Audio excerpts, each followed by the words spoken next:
നമ്മുടെ സോണിൽ നിലവിൽ 24 അയൽക്കൂട്ടങ്ങളാണ് ഉണ്ടായിരുന്നത്.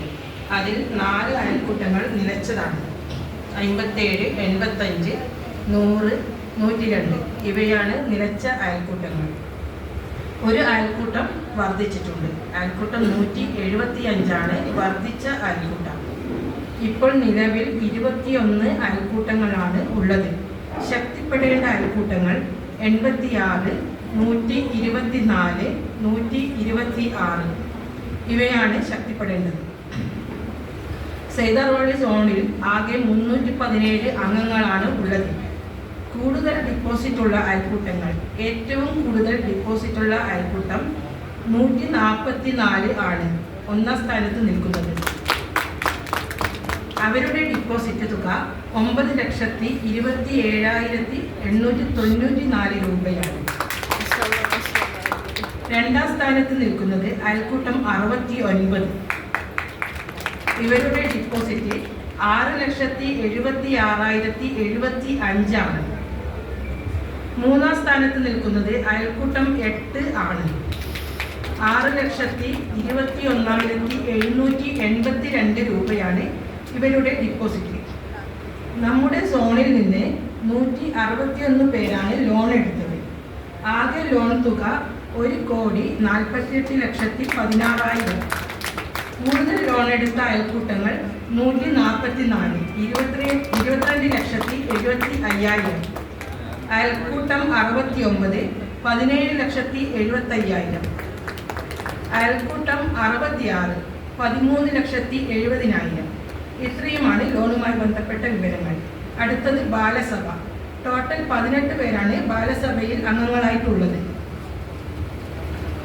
അയൽക്കൂട്ടം 8 നിന്ന് 11 പേരും 133 നിന്ന് 7 പേരും. ബാലസഭയിൽ ഉള്ള ആകെ ഡിപ്പോസിറ്റ് 62,590 രൂപയാണ്. അടുത്തത് കൈത്താങ്.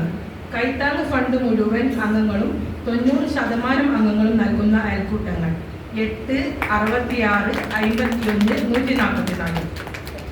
കൈത്താങ് ഫണ്ട് ഏറ്റവും കൂടുതൽ തുക നൽകിയ അയൽക്കൂട്ടങ്ങൾ 144, 24,750 രൂപ. അയൽക്കൂട്ടം 8, 20,520. അയൽക്കൂട്ടം 36, 16,160. ഇങ്ങനെയാണ് ഇവരുടെ കൈത്താങ് തുക. അടുത്തത് ഫുഡ് കിറ്റ് ഡൊണേഷൻ.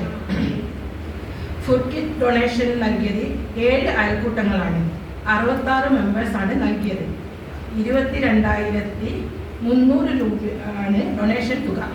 എല്ലാ മെമ്പേഴ്സും നൽകിയ അയൽക്കൂട്ടം 18, 20, 65 ആണ്.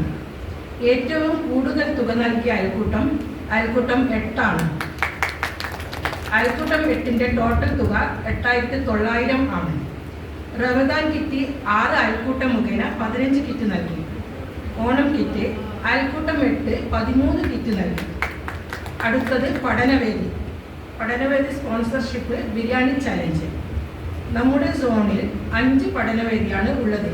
മാടപ്പിടിക 1.5 ചെമ്പിൻ്റെ തുക 24,400 രൂപ നൽകി.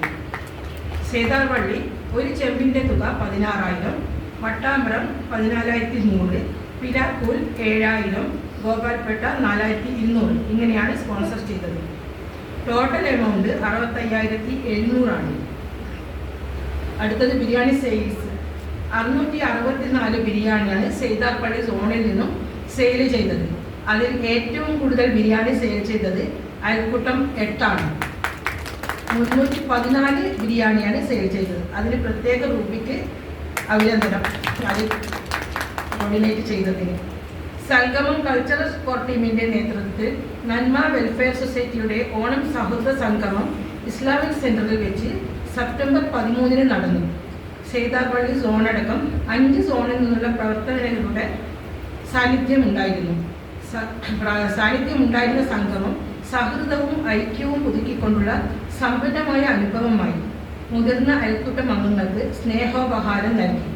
സദസ്സിൽ നിന്നും നറുക്കെടുപ്പ് നടത്തി 12 പേർക്ക് സ്നേഹോപഹാരം നൽകി. കസേരക്കളി, ബലൂൺ ബ്രേക്കിംഗ്, ബോൾ പാസിംഗ്, മിഠായി പെറുക്കൽ എന്നീ ഫൺ ക്വിസുകൾ സംഘടിപ്പിച്ചു.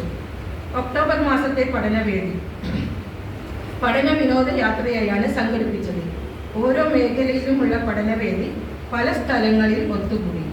നവംബർ മാസത്തെ പഠനവേദി അംഗങ്ങൾ ഇടപെട്ട് നേതൃത്വം കൊടുക്കുന്ന പഠന ചർച്ച സംഗമമായാണ് നടന്നത്.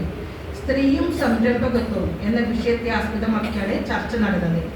സ്വയം തൊഴിൽ, സംരംഭക സാധ്യതകൾ എന്നീ വിഷയത്തിൽ ഒരു അവബോധ സദസ്സ്, ഗ്രൂപ്പ് ചർച്ച, അവതരണങ്ങൾ എന്ന രീതിയിലാണ് സംഘടിപ്പിച്ചത്. പ്രാദേശിക NGO എംപവർമെന്റ് പ്രോഗ്രാം എന്ന പേരിൽ 2025 സെപ്റ്റംബർ 30 ചൊവ്വാഴ്ച രാവിലെ 10 മണി മുതൽ 6 മണി വരെ ഇസ്ലാമിക് സെന്ററിൽ ഒത്തുകൂടി. പ്രോഗ്രാം 1, പ്രോഗ്രാം 2 എന്ന രീതിയിലാണ് നടന്നത്. പ്രോഗ്രാം 2 ഉച്ചയ്ക്ക് 2 മണി മുതൽ 4:30 വരെ അയൽക്കൂട്ടം ഭാരവാഹികളുടെ ഒത്തുചേരൽ നടന്നു. പലിശരഹിത അയൽക്കൂട്ടായ്മ, പങ്കാളിത്ത വികസനവും സാമൂഹ്യ പുരോഗതിയും, അയൽക്കൂട്ടം പ്രവർത്തനങ്ങളുടെ രസതന്ത്രം, വിജയകരമായ അയൽക്കൂട്ടത്തിന്റെ പ്രവർത്തന ഘടനകൾ എന്നീ വിഷയങ്ങളെ ആസ്പദമാക്കിയാണ് ഈ ഒത്തുചേരൽ നടന്നത്. Infac Kerala chairman doctor Muhammad Palath, general secretary Shanavas KK, vice chairman CP Habeeb Rahman എന്നിവർ സംസാരിച്ചു. സൈദാർവള്ളി സോൺ പ്രസിഡന്റ്, സെക്രട്ടറി, അയൽക്കൂട്ടം പ്രസിഡന്റ്, സെക്രട്ടറിമാർ എല്ലാവരും പങ്കെടുത്തു. അഭയ ഹാൻഡ്സ് ഓഫ് ഹോപ്പിന്റെ ക്യാൻസർ ബോധവൽക്കരണ ക്ലാസ് സെപ്റ്റംബർ 24 നമ്മുടെ ഇസ്ലാമിക് സെന്ററിൽ വെച്ച് നടന്നു. ഇത് നല്ലൊരു അനുഭവമായിരുന്നു. രോഗത്തെക്കുറിച്ച് മനസ്സിലാക്കാൻ ഇത് നല്ലൊരു സഹായമായി. Malabar cancer care society medical officer doctor Harsha ഗംഗാധരനാണ് ക്ലാസ് നടത്തിയത്. നമ്മുടെ സോണിൽ നിന്നും നല്ലൊരു പങ്കാളിത്തം ഉണ്ടായിരുന്നു. ഇത്രയും കാര്യങ്ങളാണ് സൈദാർവള്ളി സോണിന്റെ 2024 ഏപ്രിൽ മുതൽ 2025 ഡിസംബർ വരെയുള്ള റിപ്പോർട്ട്.